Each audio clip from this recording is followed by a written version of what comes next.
Karachi girls school का यह दर्दनाक वाकया, जहां के वॉशरूम में एक 12 साल की बच्ची ने एक बच्चे को जन्म दिया। बच्ची इसी स्कूल की स्टूडेंट थी। यह वीडियो तेजी से वायरल क्यों हुई? इन सभी वालिदैन से गुजारिश है जिनके बच्चे स्कूल जाते हैं, चाहे स्कूल जाते हैं यूनिवर्सिटी या कॉलेज, और सभी बच्चे भी इस वीडियो को जरूर देखें। इस वीडियो में आप सभी के लिए एक बहुत बड़ा सबक और आगाही है। यह वाक्य इस स्कूल में मौजूद एक टीचर की जुबानी आपको सुनाने जा रहे हैं। वह कहती हैं कि हमेशा की तरह मैं सबसे पहले स्कूल पहुंच गई थी और स्टाफ रूम में भी कोई मौजूद नहीं था। इक्का दुक्का लड़कियां ही अपनी क्लासों की तरफ जा रही थीं। मेरे शौहर मुझे छोड़ते हुए स्कूल अपने दफ्तर जाते थे। इनका दफ्तर काफी दूर था, इसलिए वह जल्दी निकलते तो मुझे भी स्कूल छोड़ देते थे। मैं स्टाफ रूम की तरफ जाने लगी ताकि बुर्का उतार सकूं, मगर अचानक ही मेरे पेट में दर्द उठने लगा और मुझे ख्याल आया कि मैंने तो जरूरत का सामान ही नहीं लिया। दरअसल मेरे खास दिन शुरू होने वाले थे और मैं यह बात भूल गई थी, तो मैंने शुक्र किया कि मेरे बैग जरूरत का सामान मौजूद था। मैंने जल्दी से बैग निकाला। अभी स्कूल में कोई भी नहीं आया था और टीचर्स वॉशरूम काफी दूर थे, इसलिए मैं बच्चियों वाले वॉशरूम में पहुंच गई ताकि यह मसला किसी तरह हल हो जाए। मुझे डर था कि कहीं मेरे कपड़ों पे दाग ना लग जाए, क्योंकि ऐसे में बड़ी परेशानी और शर्मिंदगी होती है। लेकिन स्टूडेंट वॉशरूम में जाकर तो मेरे होश ही उड़ गए। जो मंजर मैंने देखा, मेरी तो चीखें सारे स्कूल में गूंजने लगी। मैं फौरन उल्टे कदम वॉशरूम से बाहर निकली थी। मुझे अब उल्काइयां आना शुरू हो गई थी। इतने में ही दूसरी टीचर्स और प्रिंसिपल भी आ गई, क्योंकि स्कूल लगने का वक्त हो चुका था। और मेरी ऐसी हालत देखकर प्रिंसिपल साहिबा पूछने लगी कि क्या बात है, लगता है कि आज आपकी तबीयत ठीक नहीं। मैंने परेशानी के आलम में इन्हें बताया कि मैं वॉशरूम में क्या मंजर देखकर आई हूं। वह एकदम हक्का बक्का हो गई। दूसरी टीचर्स भी हैरत और परेशानी से मुझे देखने लगी, क्योंकि यह गर्ल्स स्कूल था और इसके वॉशरूम में इस तरह का मामला होना निहायत ही संगीन बात थी। प्रिंसिपल फौरन ही खुद वॉशरूम की तरफ बढ़ी और थोड़ी देर बाद ही नाक पर कपड़ा रखकर वापस आ गई। स्कूल में काम करने वाली मासियां आ चुकी थी और प्रिंसिपल साहिबा ने फौरन इन्हें बुलाया और इनसे कहा कि जाओ, अंदर वॉशरूम में मौजूद बच्ची को उठाकर स्टाफ रूम की तरफ लेकर आओ। वह दोनों बड़ी ही मुश्किल से इस बेहोश बच्ची को लेकर स्टाफ रूम में पहुंच गई, जो वॉशरूम में बेहोश पड़ी थी और इसका सारा यूनिफॉर्म खून आलू हो चुका का था। और प्रिंसिपल साहिबा के पीछे ही कुछ सीनियर्स टीचर्स और मैं भी स्टाफ रूम में पहुंच गई। बाकी की टीचर्स को प्रिंसिपल साहिबा ने यह हिदायत की थी कि आप स्कूल की दूसरी तलबा को देखें। यह बात बाहर नहीं निकलनी चाहिए। लड़कियों के वॉशरूम को भी ताला लगवा दिया गया था। प्रिंसिपल साहिबा बच्ची को होश दिलाने की कोशिश करने लगी, लेकिन इसका खून बहुत ज्यादा बह चुका था। मेरा ख्याल था कि इस बच्ची को अस्पताल लेकर जाना चाहिए था, लेकिन प्रिंसिपल साहिबा बहुत ज्यादा खौफ खा रही थी, क्योंकि यह बात कोई मामूली नहीं थी। पुलिस केस बन सकता था और स्कूल की भी बदनामी होती। सारा मामला प्रिंसिपल साहिबा पर आकर रुकता और हर तफी का जवाब इन्हें देना पड़ता। इसलिए वह इस मामले को अंदर ही अंदर दबाना चाह रही थी। फिर इन्होंने अपनी जानने वाली एक लेडी डॉक्टर को फोन करके बुलाया और आकर इसने इस बच्ची का चेकअप किया, तो वह कहने लगी कि इसकी जान को खतरा है, इसे फौरन अस्पताल लेकर जाना चाहिए। अगर जल्दी इसे होश ना आया तो मुझे डर है कि यह मेन जा सकती है या फिर यह मर भी सकती है। डॉक्टर ने तो बुरी तरह से हमें डरा दिया था। मैंने प्रिंसिपल साहिबा से कहा कि ज्यादा देर ना करें, किसी करीबी अस्पताल ले चलते हैं, बाद में जो भी होगा देखा जाएगा। मैं खुद 2 बेटियों की मां थी, इसलिए इस बच्ची की हालत देखकर मेरा दिल कांप रहा था। फिर मैं ही प्रिंसिपल साहिबा के साथ इस बच्ची को लेकर अस्पताल भागी। डॉक्टरों ने इसे हाथों हाथ ले लिया। फिर वो लोग इसे ऑपरेशन थिएटर में लेकर चले गए और प्रिंसिपल साहिबा मुंह गौर से देखते हुए कहने लगी, यह बच्ची आपकी क्लास में पढ़ती है ना? क्या आपको मालूम है कि यह मामला क्या है? यह कब से चल रहा है? यह एक दिन की बात तो नहीं हो सकती। प्रिंसिपल साहिबा की बात पर मैं खामोश हो गई, क्योंकि वाकई ही एक दिन की बात नहीं थी।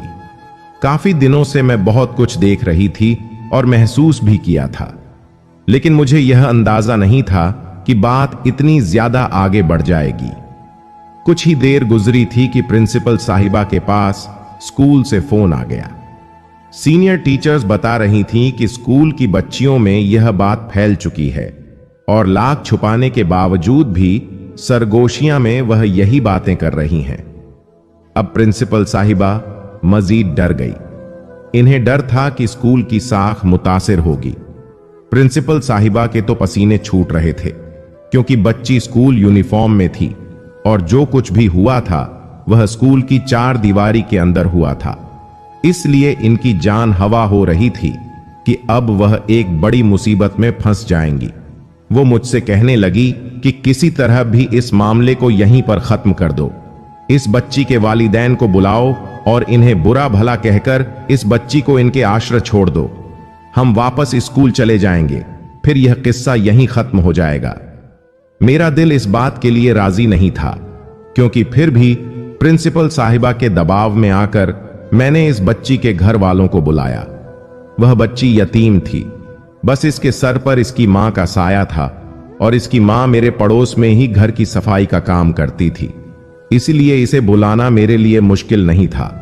मगर जब वह हॉस्पिटल आई और इसे सारे मामले का बताया गया तो वह चीख चीख कर रोने लगी और हमें ही बुरा भला कहने लगी। इसकी खों पर इस अस्पताल के काफी लोग जमा हो गए और इस बात का तमाशा बनने लगा तो प्रिंसिपल साहिबा ने बड़ी मुश्किल से इसे खामोश करवाया और इसे धमकाया कि अगर वह चुप ना हुई तो इसी की बच्ची की बदनामी होगी। यह सुनकर वह खामोश हो गई। फिर प्रिंसिपल साहिबा बड़े ही बुरे तरीके से इसे पूछकछ करने लगी कि तुम्हारी बेटी क्या करती रही थी, तुम कैसी मां हो, तुम्हें पता ही नहीं चला, और तुम्हारी बेटी ने इतना बड़ा कारनामा सर अंजाम दे दिया। प्रिंसिपल साहिबा के इन लफ्जों से इस औरत के चेहरे का रंग उतर गया और वह बड़े ही हैरान से प्रिंसिपल साहिबा को देख रही थी। शायद इसे इन्हें इस लहजे की और इस अल्फाज की तवक्कोल। साहिबा बस इसकी कोशिश में थी कि किसी तरह इस मामले को इसकी मां के सर डालकर खुद वो वापस स्कूल पहुंच जाए और फिर इस मामले से किनारा अख्तियार कर लें, जबकि इसकी मां का कहना था कि मेरी बच्ची बहुत ही नेक है, इसने कभी कोई गलत काम नहीं किया। वह तो हमसे पूछ रही थी कि इसकी बच्ची के साथ स्कूल में क्या हुआ है, क्योंकि वह स्कूल के सिवा और कहीं नहीं जाती थी। प्रिंसिपल साहिबा बहुत पढ़ी लिखी और तेज औरत थी। खुद को इस मामले से निकालने के लिए इन्होंने इसे कहा कि जब तुम्हारी बेटी को होश आ जाए तो खुद उससे पूछ लेना इसके साथ क्या हुआ है, हमें तो कुछ नहीं मालूम। और फिर इन्होंने मुझे इशारा किया कि वापस स्कूल चलो, लेकिन सच तो यह था कि मैं इस बच्ची को छोड़कर नहीं जाना चाहती थी। वो मेरी क्लास की बहुत ज़हीन बच्ची थी और वॉक ही बहुत नेक थी। मैं खुद इस बात की गवाह थी कि वह बच्ची कितनी पाकीज़ा है, लेकिन फिर भी इसके साथ जो कुछ हुआ था इसके पीछे किसी ना किसी का तो हाथ जरूर था। मगर प्रिंसिपल साहिबा के हुक्म के आगे मैं बेबस थी। यह स्कूल का वक्त था और मुझे अपनी ड्यूटी पर पहुंचना था, इसलिए मैं इसकी मां को सब्र की नसीहत करते हुए प्रिंसिपल साहिबा के हमराह वापस स्कूल पहुंच गई। सारी टीचर्स में तज असू था कि बच्ची ने क्या बताया, लेकिन जब तक हम स्कूल लौटे बच्ची को होश नहीं आया था। मैं क्लास में गई तो दबी दबी सरगोशियां मुझे सुनाई देने लगी। हर लड़की इस बच्ची ज़ैनब के किरदार पर बात कर रही थी। सभी हैरान थे कि यह क्या मामला है, जबकि मेरी तबीयत अभी भी नहीं संभली थी। वॉशरूम का वह मंजर मेरे दिमाग को घुमा रहा था, और एक 13 साल की बच्ची के साथ ऐसे कैसे हो सकता है। वाकई ही यह कोई मामूली बात नहीं थी जिसको दबाया या छुपाया जाता, इसकी तो इन होनी चाहिए थी। प्रिंसिपल साहिबा ने सख्ती से हिदायत की थी कि स्कूल में इस बारे में अब कोई बात नहीं होगी। वॉशरूम की सफाई करवा दी गई थी और जो कुछ वहां से मिला था इसे भी जाया करवा दिया गया था। इस तरह दोपहर हुई और छुट्टी हो गई। सब हजारों सवाल जहन में लिए अपने अपने घरों को लौट गए, लेकिन मेरी मंजिल मेरा घर नहीं बल्कि हॉस्पिटल था। मुझे ज़ैनब के पास जाना था। वह गरीब और मासूम बच्ची थी जिसे इस वक्त मेरी जरूरत थी। ना जाने इसे हो आया भी था या नहीं। मैंने रिक्शा लिया और हॉस्पिटल के लिए निकल पड़ी। रास्ते में जैनब का वजूद मेरे जहन में घूमता रहा। इसका खून आलूद यूनिफॉर्म और वॉशरूम में पड़ा वह छोटा सा वजूद मुझे बुरी तरह से हिला गया था। मैं अस्पताल पहुंची तो जैनब की मां ने बताया कि इसकी हालत पहले से बेहतर है, लेकिन आंखें इसने अभी भी नहीं खोली, इसलिए डॉक्टर इसे मुलाकात की इजाजत भी नहीं दे रहे। फिर वह मेरे गले लगकर फूट फूट कर रोते हुए कहने लगी, मिस नाइला, आपको तो पता है कि मैं बेवा औरत हूं, घरों में काम करके गुजारा करती हूं। बस मैं यह चाहती हूं कि मेरी बच्ची पढ़ लिख कर किसी काबिल हो जाए ताकि इसका मुस्तकबिल मेरी तरह बर्बाद ना हो। लेकिन मुझे क्या पता था कि स्कूल की चार दीवारी में मेरी बेटी के साथ ऐसा जुल्म होगा। इसकी बात सुनकर मैं चौंक गई और मैंने कहा कि तुम कैसे कह सकती हो कि इसके साथ जो कुछ हुआ वह स्कूल में ही हुआ। यह तो कई महीनों पुरानी बात मालूम होती है। जैनब की मां कहने लगी, क्योंकि कुछ महीनों से मेरी जैनब स्कूल के नाम से कतराती थी, डरती थी। जब भी स्कूल का यूनिफॉर्म धोकर इस्त्री करती तो इसकी आंखों में आंसू आ जाते। वो कहती कि अम्मा, मेरा स्कूल में दिल नहीं लगता, मुझे स्कूल नहीं भेजा करो। जबकि पहले तो वह किसी सूरत भी स्कूल से छुट्टी के लिए तैयार नहीं होती थी। मुझे लगा कि शायद जैसे जैसे बड़ी हो रही है, पढ़ाई से इसका दिल ओचाट होता जा रहा है, इसीलिए मैं इसे डांट डबक कर स्कूल भेज देती थी, यह समझाकर कि पढ़ाई बहुत जरूरी है, इसलिए मुझे ऐसा लगता है। जैनब की मां की बात सुनकर मैं सोच में पड़ गई। स्कूल में कुछ मेल्स टीचर भी थे जो लड़कियों के साथ थोड़ी फ्री भी होते थे और इनके साथ तन्हाई में बातें भी करते थे। खास तौर से सरहद की तो आदत थी, वो मौका मिलते ही किसी न किसी लड़की के नजदीक होकर खड़े हो जाते और फिर बिला फजूल की बातें शुरू कर देते। लेकिन मैं किसी पर भी इस तरह शक नहीं कर सकती थी जब तक जैनब होश में आकर खुद कुछ ना बता देती। कुछ देर गुजरी तो मेरे घर से फोन आने लगा। मेरी बेटियां स्कूल से घर पहुंच गई थीं। मेरे लिए परेशानी हो रही थी, इसलिए मैंने जैनब की मां से इजाजत ली और कहा कि मैं शाम को आऊंगी। फिर मैंने इनके हाथ पर कुछ पैसे रखे और अपने घर के लिए निकल पड़ी। घर पहुंचकर मेरा जहन जैनब में ही उलझा हुआ था। शाम को मेरे शौहर दफ्तर से लौटे तो मैंने इन्हें सारा माजरा बताया, तो यह सुनकर वह हक्का बक्का रह गए। मुझे कहने लगे कि वह बच्ची अगर तुम्हारी क्लास में पढ़ती थी तो क्या तुम्हें इतने दिनों में कुछ भी पता नहीं चला? मैंने अपने शौहर को बताया कि वह एक यतीम बच्ची थी। मैं हमेशा से इसे परेशान ही देखती आ रही थी, लेकिन पिछले कुछ दिनों से इसका हाल बहुत अजीब था। वह क्लास में होकर भी क्लास में नहीं होती थी और इसके टेस्ट भी कुछ गलत आ रहे थे और पढ़ाई में भी वह कमजोर होती जा रही थी। बस बेदिली से सारा वक्त क्लास में बैठी रहती और इस बात को मैंने बहुत ज्यादा महसूस किया था। फिर कुछ दिन पहले इसकी तबीयत भी काफी खराब थी। अक्सर बैठे बैठे इसे चक्कर आ जाते थे। वो बेंच पर सर टिका दिया करती थी और मैं यही समझती रही कि घर के हालात की वजह से वह शायद कमजोर और निढाल हो रही है। काश कि मुझे पता होता कि इसकी परेशानी के पीछे क्या वजह है, तो मैं इसकी मदद जरूर करती, तो मामला इस हद तक ना बिगड़ता कि आज वह जिंदगी और मौत के दरमियान झूल रही थी। मेरे सारे काम हो चुके थे। मैंने अपने शौहर से कहा कि मुझे अस्पताल लेकर चले। वो मुझे अस्पताल ले गए। जैनब को अब होश आ चुका था। मैं फौरन इसके पास गई। मैंने इसका हाथ पकड़ा। इसका चेहरा जर्द पड़ चुका था, आंखों से आंसू बह रहे थे। मैंने इसे कहा कि जैनब, मुझ पर भरोसा करो बेटे, और मुझे बताओ कि यह सब कुछ कैसे हुआ और किसने किया। लेकिन बस वह फूट फूट कर रो रही थी और मेरे लाख पूछने पर भी इसने कोई जवाब ना दिया। मैंने भी ज्यादा जोर नहीं डाला क्योंकि अभी भी इसकी हालत कुछ खास ठीक नहीं थी। मैं थक हार कर वापस घर लौट आई। मैं चाहती थी कि पुलिस को इस मामले की खबर करूं, लेकिन जैनब की मां इस बात के लिए राजी नहीं थी। इसे लगता था कि ऐसा करने से मजीद बदनामी होगी और प्रिंसिपल साहिबा भी तो इस बात के हक में नहीं थी। मुझे अपनी नौकरी भी बचानी थी और जैनब को इंसाफ भी दिलाना चाहती थी, और इसलिए अब मुझे ही कोई कदम उठाना था। मेरा शौहर मेरी नीयत जान गए थे। कहने लगे कि जो भी करना हो सोच समझ के करना, क्योंकि सबसे पहले तुमने ही इस लड़की को और इसके बच्चे को देखा था, इसलिए तुम भी तफ्शश के दायरे का में आओगी। और यहां पर तो पुलिस तशश के नाम पर जीना मुहाल कर देती है। जंगल का कानून है कि बार बार तुम्हें पुलिस स्टेशन बुलाएंगे और तुम्हारी नौकरी पर भी इससे फर्क पड़ेगा और हमारा घर भी डिस्टर्ब होगा। मेरा शौहर वही टिपिकल सोच रखता था, खुद को दूसरों के मामले से दूर रखना चाहता था, जबकि एक उस्तानी होने की हैसियत से मुझे लगता था कि यह मेरी जिम्मेदारी है कि मैं अपनी स्टूडेंट को तहफ़्फ़ुज़ फराम करूं, और खासकर स्कूल के अंदर ऐसा दोबारा ना हो, इसके लिए कोई ना कोई कदम तो उठाना ही पड़ेगा।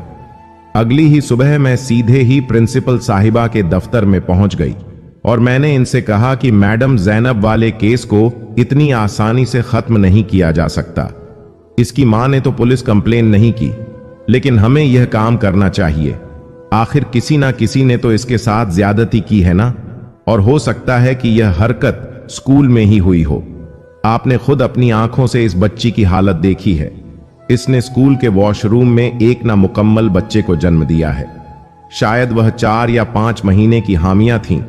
अगर ऐसे में वह मर जाती तो कौन जिम्मेदार होता? वह तो शुक्र है कि इसे होश आ गया और वह पहले से बेहतर है। लेकिन अगर दोबारा ऐसा कुछ किसी और बच्ची के साथ हुआ तो प्रिंसिपल साहिबा ने मुझे घूर कर देखा और कहने लगी, आप एक यतीम बच्ची के लिए कुछ ज्यादा ही सोच रही हैं। मिस नाइला, मैं इसकी मां को खामोश करवा चुकी हूं और ज़ैनब के इलाज के लिए मैंने खुद पैसे भी भिजवा दिए हैं। अब आप इस किस्से को खत्म समझे। ज़ैनब की वजह से मिस फूल की साख को दांव पर नहीं लगा सकती हूं और ना ही अपने लिए कोई मुसीबत खड़ी कर सकती हूं। कुछ ही दिनों के बाद मेरी हज की फ्लाइट है। अगर इस मामले के खिलाफ मैंने एक्शन ले लिया और पुलिस कचहरी के मामलात में पड़ गई तो मेरा हज पर जाना भी मुश्किल हो जाएगा। प्रिंसिपल साहिबा ने 2 टोक लफ्जों में अपना फैसला सुनाते हुए मुझे क्लास में जाने का हुक्म दिया और मैं अपना समूह लिए क्लास में पहुंच गई। आज क्लास में मौजूद पूरी 60 लड़कियां मेरी मुंतज थीं और मैं बार बार एक चेहरे को देख रही थी। अगर ज़ैनब आज इस मुकाम पर थी तो कल को इनमें से कोई और बच्ची भी तो हो सकती है, और बस यही ख्याल मुझे चैन से बैठने नहीं दे रहा था। मैंने लड़कियों से तन्हाई में बातचीत शुरू की। जो लड़कियां ज़ैनब के करीब बैठती थीं, मैंने इनसे भी सवाल जवाब करे। सबका यही कहना था कि ज़ैनब का रवैया कुछ दिनों से बिल्कुल बदल गया था, लेकिन असल बात क्या थी किसी को पता नहीं था। फिर एक बच्ची जो ज़ैनब के साथ आती और जाती थी, इसने एक ऐसी बात बताई जिसने मुझे चौंका के रख दिया। वह कहने लगी कि कुछ महीनों पहले कंप्यूटर के सर ने ज़ैनब को छुट्टी के वक्त स्कूल में रोका था। दरअसल ज़ैनब कंप्यूटर में काफी कमजोर थी। इस बेचारी के घर पर कंप्यूटर जैसी सहूलत मौजूद नहीं थी और ना ही घर में कोई ऐसा था पढ़ा लिखा जो उसे कंप्यूटर के बारे में समझ सके। जब भी वह बार बार कंप्यूटर के टेस्ट गलत देती थी और कंप्यूटर के सर ने इसे कहा था कि छुट्टी के बाद स्कूल में रुक जाओ, फिर मैं तुम्हें कंप्यूटर समझा दूंगा। इस दिन वह मेरे साथ घर नहीं गई थी और इस दिन के बाद ज़ैनब का रवैया बदल गया था। मुझे लगा कि शायद सर इससे ज्यादा तवज्जो दे रहे हैं, इसलिए वह मगरूर हो गई है और इसकी नजरों में मेरी कोई हैसियत ही नहीं रही। इसलिए मैंने भी इससे बातचीत करना खत्म कर दी थी। यह कहकर वह बच्ची बिल्कुल खामोश हो गई थी और मेरी तो जैसे जान ही निकल गई थी। मैं सोच भी नहीं सकती थी कि सर हम्माद के बारे में मेरा शक इस हद तक ठीक होगा। मैंने सोचा था कि यहां वहां भटकने के बजाय सीधा सरहामाद के सर पर पहुंचकर इनसे सवाल जवाब करूंगी।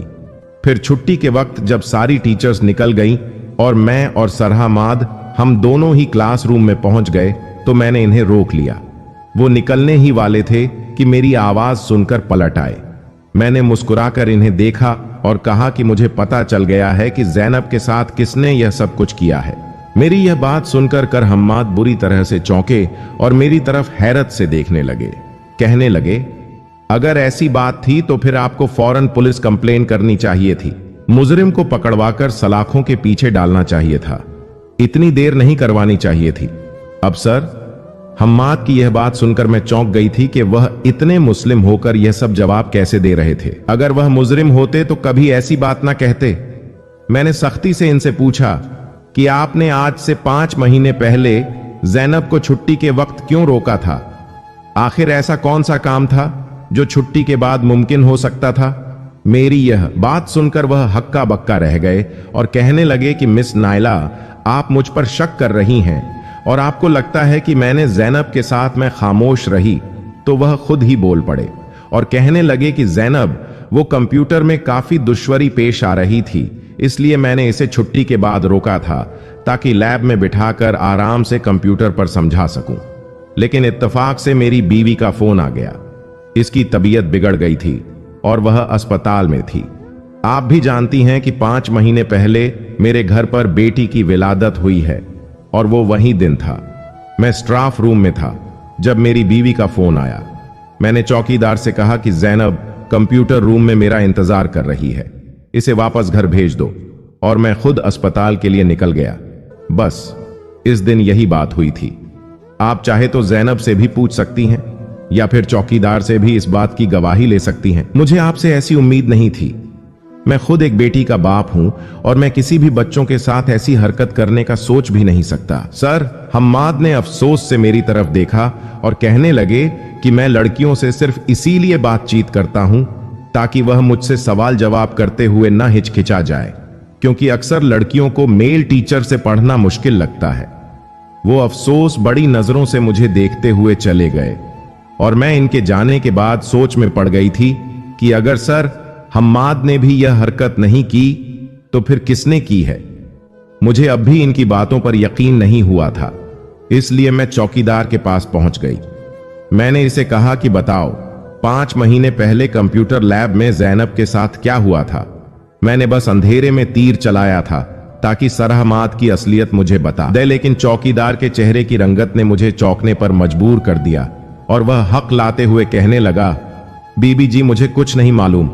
इसका अंदाज बता रहा था कि इसे कुछ ना कुछ तो जरूर मालूम है, इसलिए मैंने सख्ती से कहा कि मैं पुलिस को इट्टिल करने जा रही हूं, क्योंकि मैं अब सारा सच जान गई हूं।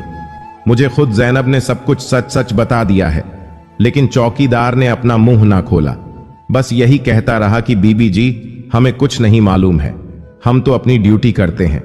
इससे पहले कि मैं मजीद सवाल जवाब करती, प्रिंसिपल साहिबा वहां पहुंच गई और गुस्से से कहने लगी, मिस नायला, आपको समझ क्यों नहीं आता? यह बात अब खत्म हो गई है, आप अपने घर जाएं। कल मेरी हज की फ्लाइट है, मैं सुबह निकल रही हूं, इसलिए मैं कोई नया तमाशा नहीं चाहती। प्रिंसिपल साहिबा ने चौकीदार को भी वापस भेज दिया था और इनके कहने पर मैं भी वापस अपने घर लौट आई। फिर जब शाम को मैं जैनब से मिलने गई तो मैंने इसे कहा कि तुम मुझे बताओ, कंप्यूटर लैब में तुम्हारे साथ क्या हुआ था? क्या सर हम्माद तुम्हारे पास आए थे या फिर चौकीदार? मेरी बात सुनकर वह इस तरह से रोई कि जैसे मैंने इसका कोई जख्म कुरेद दिया हो, और फिर इसने वो सच्चाई मुझे बताई जिसे सुनकर मेरे कदमों तले से जमीन निकल गई। उसने मुझे रोते हुए बताया कि इस दिन स्कूल में सिर हमाद ने मुझे रोका था, लेकिन इसकी जगह चौकीदार वहां आ गया था और फिर इसने तन्हाई का फायदा उठाकर इसे कंप्यूटर लैब में बंद करके इसके साथ ज्यादती की और इसे धमकी दी कि अगर इसने यह बात किसी को भी बताई तो वह इसे जान से मार देगा। वो खौफ ज़दा होकर खामोश हो गई, लेकिन फिर जब इसकी तबीयत ज्यादा खराब होने लगी तो इसने यह बात चौकीदार को बताई, क्योंकि अक्सर चौकीदार स्कूल की छुट्टी के बाद इसके साथ ज्यादती करने लगा था। चौकीदार को इल्म हो गया था कि वह उम्मीद से है, लेकिन अपना गुनाह छुपाने के लिए इसने इसे बहुत सारी दवाइयां खिलाना शुरू कर दी। पिछले कई दिनों से इसके पेट में शदीद तकलीफ शुरू हुई और फिर 2 दिन पहले इसने स्कूल पहुंचते ही स्कूल के वॉशरूम में 5 महीने के नामुकम्मल बच्चे को जन्म दिया था। अबॉर्शन की दवाइयों ने इसे इस हाल तक पहुंचा दिया था कि वह वहीं गिर के बेहोश हो गई थी। अगर मैं सही वक्त पर वहां ना पहुंचती तो शायद वह मर चुकी होती। यह सुनकर मेरी जान निकल गई और जैनब की वालिदा भी हैरान रह गई थी। शायद इन्हें भी यह नहीं मालूम था कि इनकी बेटी किस अजियत से गुजर रही थी। सच्चाई जानने के बाद मैंने फौरन चौकीदार के बारे में पता किया और यह जानकर मैं बड़ी हैरान रह गई कि चौकीदार मेरे स्कूल से निकलते ही अपने गांव के लिए रवाना हो गया था, क्योंकि इसे अपने पकड़े जाने का खौफ हो गया था।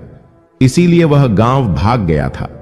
इसका गांव कौन सा था, वह कहां से आया था, कोई नहीं जानता था। जैनब की मां ने मुझे पुलिस को इत्तला करने से और कानूनी कार्रवाई करने से मना कर दिया था। वह मजीद जैनब की इज्जत को दांव पर नहीं लगाना चाहती थी।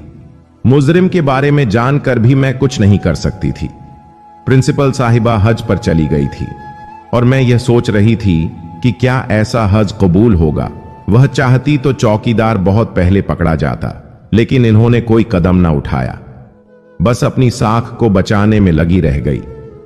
मेरी सब वालिदैन से गुजारिश है कि अपने बच्चों पर तवज्जो दे। अगर इनमें कोई तब्दीली देखें तो इनसे सवाल और जवाब करें। बच्चों को अपना दोस्त बनाकर रखें ताकि बच्चे खुलकर आपसे अपनी हर बात कर सके। आज के दौर में हम अपने बच्चों को किसी के भी भरोसे नहीं छोड़ सकते, इसीलिए अपने बच्चों का खुद ख्याल रखें। इनके हर मामले पर नजर रखें ताकि वक्त पर ही आप हर ऊंच नीच से आगाह हो सके। प्यारे दोस्तों, इस वीडियो को दूसरे लोगों तक भी शेयर कर दीजिए। जितनी ज्यादा हो सके शेयर कीजिए ताकि इस तरह की चीजों से हर वालिदीन, हर इंसान आगाह हो सके, क्योंकि आजकल हमारे माशरे में ये सब चीजें आम हो चुकी हैं। स्कूलों में, कॉलेजों में, यूनिवर्सिटियों में, यहां तक कि अस्पतालों में भी हमारी बच्चियां सेफ नहीं। आपके एक शेयर से क्या पता ये बात किसी के दिल में उतर जाए और हमारे लिए नेकी का जरिया बन जाए। हमारी वीडियो को लाइक करके चैनल को सब्सक्राइब करना और हमारी फैमिली का हिस्सा बनना भी मत भूलिएगा। शुक्रिया।